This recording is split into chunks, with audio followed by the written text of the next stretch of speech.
Hari-hari ini lagi viral berita seorang Gus.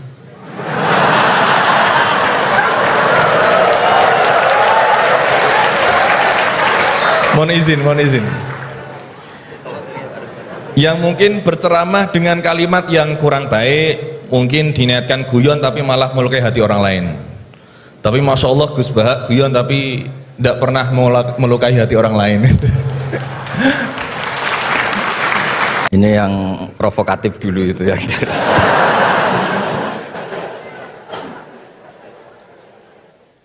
Semoga diampuni oleh Allah Ta'ala.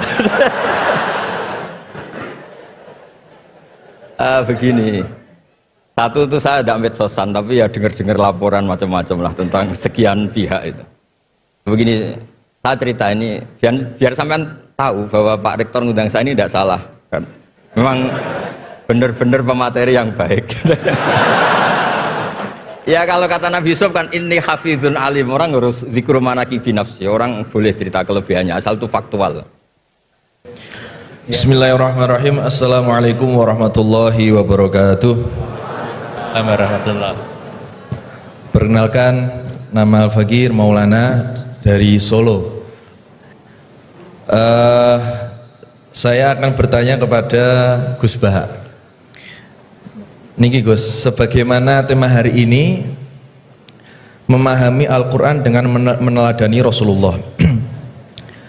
Kami sering mendengar pengajian Gus Baha yang mana Gus Baha sering mengaturkan, sering berkata, semakin banyak ayat yang kita pahami, semakin kita dekat dengan Allah Subhanahu wa taala. Kurang lebih begitu kalau salah nyuwun ngapunten. Atau bahkan Syekhona Maimun, Mbah Maimun menika juga dawuh, seberapa banyak kamu paham Al-Qur'an, maka sedekat itulah kamu dengan Allah Subhanahu wa taala. Pertanyaannya Gus, kami terutama kulo mewakili anak muda yang awam ini banyak yang tidak jebulan pondok pesantren, bahkan tidak tahu bahasa Arab, hanya bisa membaca terjemah. Lah ini sedangkan panjenengan sering dawuh kalau misalkan memahami Al-Quran itu harus malian bil Arabiyah, harus menguasai mufradat banyak bahasa Arab. Tapi kita ini juga pengen dekat dengan Allah, pengen dekat dengan Allah. Nah, apakah kita boleh membaca terjemah sedangkan terjemah ini tidak bisa mewakili makna ayat itu? Niki yang pertama. Yang kedua, buatan berat yang kedua. Yang ringan. Hari-hari ini lagi viral berita seorang Gus.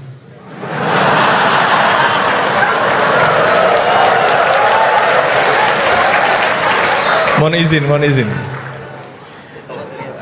Yang mungkin berceramah dengan kalimat yang kurang baik, mungkin diniatkan guyon tapi malah melukai hati orang lain. Tapi Masya Allah Gus Baha guyon tapi tidak pernah melukai hati orang lain.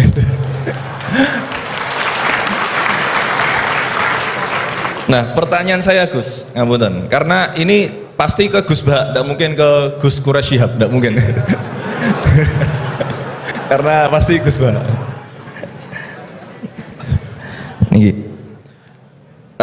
Sebenarnya sejarah panggilan Gus ini seperti apa gitu?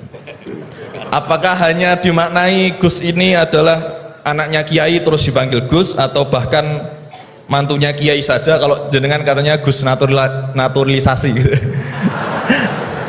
Atau Gus swasta atau apa itu, atau bahkan bukan siapa-siapa kemudian bisa dipanggil Gus, sehingga misalkan kita sekarang bisa ini berlomba-lomba menjadi Gus bareng-bareng, jadi pokoknya lomba-lomba. Nah, dan apakah ini hanya di Jawa saja? Karena di Madura juga kami sering mendengar ada panggilan Lora. Lah ini sejarahnya sebenarnya apa gitu loh. Apakah juga kalau sudah menjadi kiai tidak bisa menjadi Gus lagi? Atau kalau sudah menjadi Gus tidak bisa naik menjadi kiai? Gitu ya.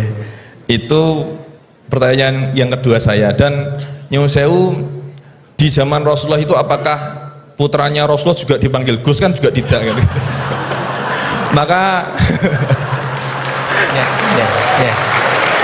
maka kalau Gus ini tidak ada di zaman Rasulullah, berarti semua Gus ini bid'ah gitu loh. Karena Gus tidak ada di zaman Rasulullah. Ngerti nggih? Ya, jadi intinya sejarahnya dan standarisasi Gus itu apa yang orisinil gitu. Yang kalau misalkan di dunia, di Indonesia ini yang Gus orisinil hanya jenengan, berarti semuanya palsuan gitu. Lah ini tentu bisa dijelaskan Gus. Ngapunten, matur suwun sangat. Wassalamualaikum warahmatullahi wabarakatuh. Waalaikumsalam warahmatullahi wabarakatuh.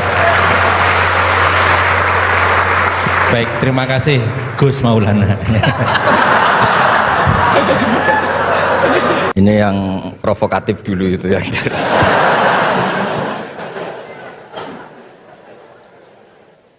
Semoga diampuni oleh Allah Ta'ala. Begini, satu itu saya tidak medsosan, tapi ya dengar-dengar laporan macam-macam lah tentang sekian pihak itu. Begini, saya cerita ini biar sampean tahu bahwa Pak Rektor ngundang saya ini tidak salah kan. Memang benar-benar pemateri yang baik. Ya kalau kata Nabi Yusuf kan ini hafizun alim, orang harus zikru manaqibi nafsi, orang boleh cerita kelebihannya asal itu faktual. Memang saya termasuk Gus yang asli itu jelas kalau itu.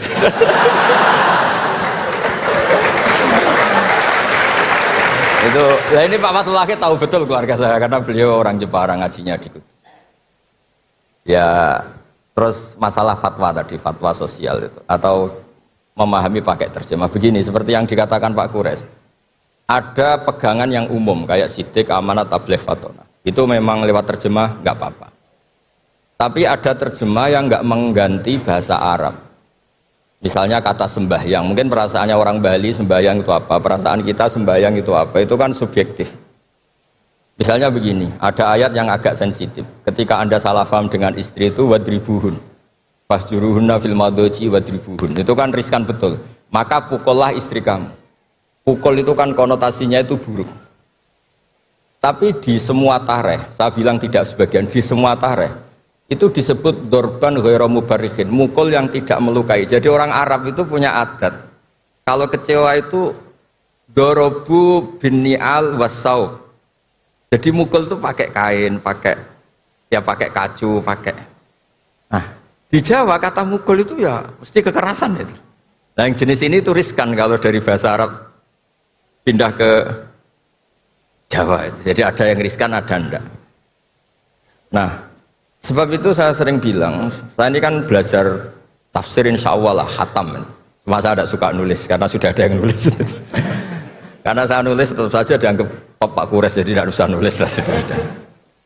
Begini, yang penting saya menghormati beliau karena nulis khatam. Pentingnya nulis itu memang khatam, mulai awal A sampai Z. Pentingnya khatam itu apa? Di situ ada dialog. Ada dialog Allah sama nabinya, sama kekasihnya, bahkan sama musuhnya. Misalnya sama musuhnya. Itu Nabi Musa masih dibilangi sama Allah, faqula lahu qawlan layyinan. Ini penting saya utarakan. Nah, suatu saat Harun Ar-Rasyid ini didatangi ustadz, mungkin ustadz yang amatir lah, masih latihan ustadz, jadi masih ekstrim itu. Ya Amirul Mukminin, ini nasihun lak, famusyaddidun alaika, fala tajidanna fi nafsika aliyya syai'an. Ya sampai latihan bahasa Arab nanti Pak Rektor. Bukan Anda, Gus naturalisasi tadi, Anda. Saya akan memberi nasihat engkau, kemudian cara nasihat saya itu musyaddid, ekstrim, maka jangan kamu anggap serius, maksudnya jangan penjarakan saya ketika saya nasihat ke kamu ini kasar. Jawabnya Harun Ar-Rasyid itu langsung bilang gini, bilang ya jahil, ini karena Arab. Orang Arab itu kalau ngomong jahil itu tidak sekasar yang kamu bayangkan, karena makanya bahasa Arab itu susah. Saya itu, ini cerita ke Pak Kures, ini curhat, bukan cerita mufti, curhat. Kiai Jawa kalau maknani wailak waihak itu ciloko kue. Padahal sering Nabi itu kalau kecewa sama seseorang bilang wailak sama waihak. Akhirnya santri tanya, lo katanya Nabi itu halus sopan santun kok ngendikan wailak waihak, yang artinya itu celaka kamu. Ada orang tanya Nabi dan orang itu tidak paham. Nabi ngendikan apa? Sakilat ka umuk. Cek siale mbokmu dah anak kue. Diterangkan nggak paham. Tapi sarah-sarah kayak kitab Irsyadus Sari itu bilang gini. kalimatu tarohumin wa talatufin. Ini kalimat yang orang Arab tuh merasa dekat sehingga bilang wailak waih. Tapi Kiai Jawa tetap saja maknani ciloko. Masalahnya di konteks itu yang dawuh itu Kanjeng. Nah, saya ngendikan ini orang Solo ini kan juga apa-apa. Kayak bakat gitu aja terus orang itu. Nah, yang seperti ini nggak bisa dipindah ke terjemah. Dan itu saya teliti dari sekian tradisi. Ya tadi kayak wadribuhun. Makanya terus ulama nyusuli dorban ghairu mubarrihin. Mukul tapi tidak melukai. Karena orang Arab itu biasa kecewa mukul pakai peci. Tapi kalau orang Jawa nggak berbayang mukul. Kedua misalnya contoh mahar. Orang Arab kalau masih mahar itu banyak. Karena jumlah mahar banyak, kemudian setelah suami istri hubungan intim, setelah dicerai itu kadang kepikiran ngambil karena maharnya misalnya alpat 1 miliar gedung. Sehingga harus ada pelarangan mengambil ulang mahar. Wa in aradtum istibdala zawji makana zawji wa ataitum isdahunna qintaran fala ta'khudhu minhu syai'a. Atakhudunahu buhtana wa itsmam mubina. Terus wa kaifa ta'khuduna? Mahar yang sudah kamu kasihkan jangan kamu tarik lagi. Wong kamu sudah hubungan suami istri kok maharnya ditarik lagi. Jangan. Kenapa ada kata jangan ambil lagi? Karena maharnya itu alpat, gedung, uang 1 miliar. Dulu Pak Rektor ketika nikah itu seperangkat alat sholat, gak dilarang juga gak akan diambil itu. Artinya gini, gak mungkin andikan Quran turun di Indonesia ada kata fala ta'khudhu minhu syai'a 100.000 seperangkat alat. Saya jadi kiai itu sampai bosen karena tiap nikahkan tuh maharnya seperangkat alat sholat. Itu kalau sudah nikah 10 tahun bentuknya sudah kayak apa ya? Itu nggak usah Allah repot-repot bilang jangan ambil lagi, jangan ambil lagi. Nah, itu kondisi yang antara kita dan tradisi Arab itu beda. Dan saya belajar tafsir sampai segitunya, makanya nggak salah lah kalau saya diundang itu nggak salah. Maksud saya yang naturalisasi tadi ya nggak usah diundang gitu maksudnya. Kalau nggak memenuhi kualifikasi tafsir loh ya. Ya karena kalau nggak memenuhi kualifikasi apa tafsir. Tapi jangan terus ngundang saya terus, nggak mau juga saya. Nah tadi yang pertanyaannya Pak dosen Pak Ghafur tadi. Nanti Pak Kores nambahin. Hukum sosial itu memang nggak pernah mengikat di semua sisi ya, karena memang patokannya itu begini. Saya ambilkan contoh di Quran ya, karena ini memang tema tafsir. Di hal-hal sosial itu kekasihnya Allah pun didhawuhi Allah begini. Wa in adri la'allahu fitnatul lakum wa mata'un wilakhin. Wa ma adri ma yuf'alu bi wala bikum. Jadi Nabi misalnya mau perang, misalnya perang apa ini, Allah terus bilang, Muhammad kamu tenang saja, pasti menang. Enggak. Karena kalau dibilang begitu nanti kendilnya Nabi atau keberanian Nabi dikirakan ada jaminan, tetap. Sehingga nyuwun sewu Nabi juga pernah mengalami perang menang di Badar, pernah mengalami kalah di Uhud. Jadi di bab-bab sosial itu memang Allah membiarkan hukum sosial yang berjalan. Sampai Ibnu Khaldun ngendikan begini, saya masih ingat betul dan itu saya pegang. Nabi sebagai Nabi itu kena aturan hukum sosial. Meskipun beliau punya mukjizat kayak apa, ketemu orang harus santun, ketemu anak kecil harus sayang, ketemu orang sepuh harus hormat. Andaikan Nabi bisa terbang ke langit sekalipun Mi'raj, tapi ketemu anak kecil nampar, ketemu orang sepuh ngeludahi, tetap gak diterima oleh publik. Walau kunta faddan ghalidal qalbi lan faddu min khawlik. Betapa pentingnya tata krama sosial. Kata Ibnu Khaldun, hadza Rasulullah man uyyida bil kauni kulli. Ini Rasulullah orang yang di backup sekian alam raya, tapi sekali melanggar tata krama sosial, tetap lan faddu min khawlik, orang akan bubar. Sampai ngegoskan saya, sekarang tak pisoi. Wah Gus sopo Gus kok mison, mesti langsung gitu. Nah coba misalnya sekarang nyon sewu saya ngeludahi Pak Rektor, langsung dipecat ya. Artinya tatanan sosial, meskipun saya keramat. Makanya kata Ibnu Khaldun, hadza Rasulullah man uyyida bil kauni kulli law syaa. Ini Rasulullah orang yang bisa mengendalikan alam raya karena kekasih Allah. Itu saja kena aturan walau kunta faddan ghalidal qalbi lan faddu min khawlik. Kalau engkau salah tatanan sosial Muhammad, orang akan bubar. Nah maksudnya gini Pak dosen, kalau tatanan sosial gini, saya pernah ditanya oleh dekan Fakultas Kedokteran pas ada diskusi dengan ya tadi orang-orang medis, misalnya begini, itu misalnya nyun sewu, tapi gak usah dijiwai, gak usah kamu udah dilupakan saja gak apa. Menyembuhkan orang koma itu baik apa tidak baik, tapi misalnya orang ini kalau sembuh pasti bunuh lagi, pasti merkosa lagi. Terus kita gimana? Ngasih makan juga sama. Orang miskin nggak bisa makan, nggak bisa apa-apa, nggak bisa makan, nggak bisa apa-apa. Berkahnya nggak bisa makan, nggak bisa apa-apa, dia tidak nyuri, tidak bunuh, tidak merkosa. Dan orang ini kalau sehat lagi akan begitu lagi. Wajib ngasih makan dah. Itu mesti orang itu, weh, kasihlah kemanusiaan. Satu, jangan nanti kumat lagi. Jadi hukum sosial itu mesti mindsetnya ulama itu beda-beda. Saya sering matur ke Pak Quraisy, saya itu pernah kata santri saya pernah katanya diundang ke Malaysia juga pernah katanya diundang ke Maroko. Saya bilang sudah yang kelas-kelas internasional Pak Quraisy saya ada usah. Kenapa? Jawabannya sederhana. Nanti kalau saya sering keluar negeri, terus semua kiai seneng keluar negeri, terus yang mulang pondok saya siapa? Terus gue iling-ilingan nak neng dunia ono kiai desa sing alim, kata satu maksudnya kiai desa tapi mau kitab ya cek bener rofa nasab. Tapi saya seneng sama kiai yang keluar negeri karena ini mewakili syiar. Saya seneng sama UI karena syiar gini. Tapi saya jangan disuruh jadi kiai di UI, nanti gajinya tetap.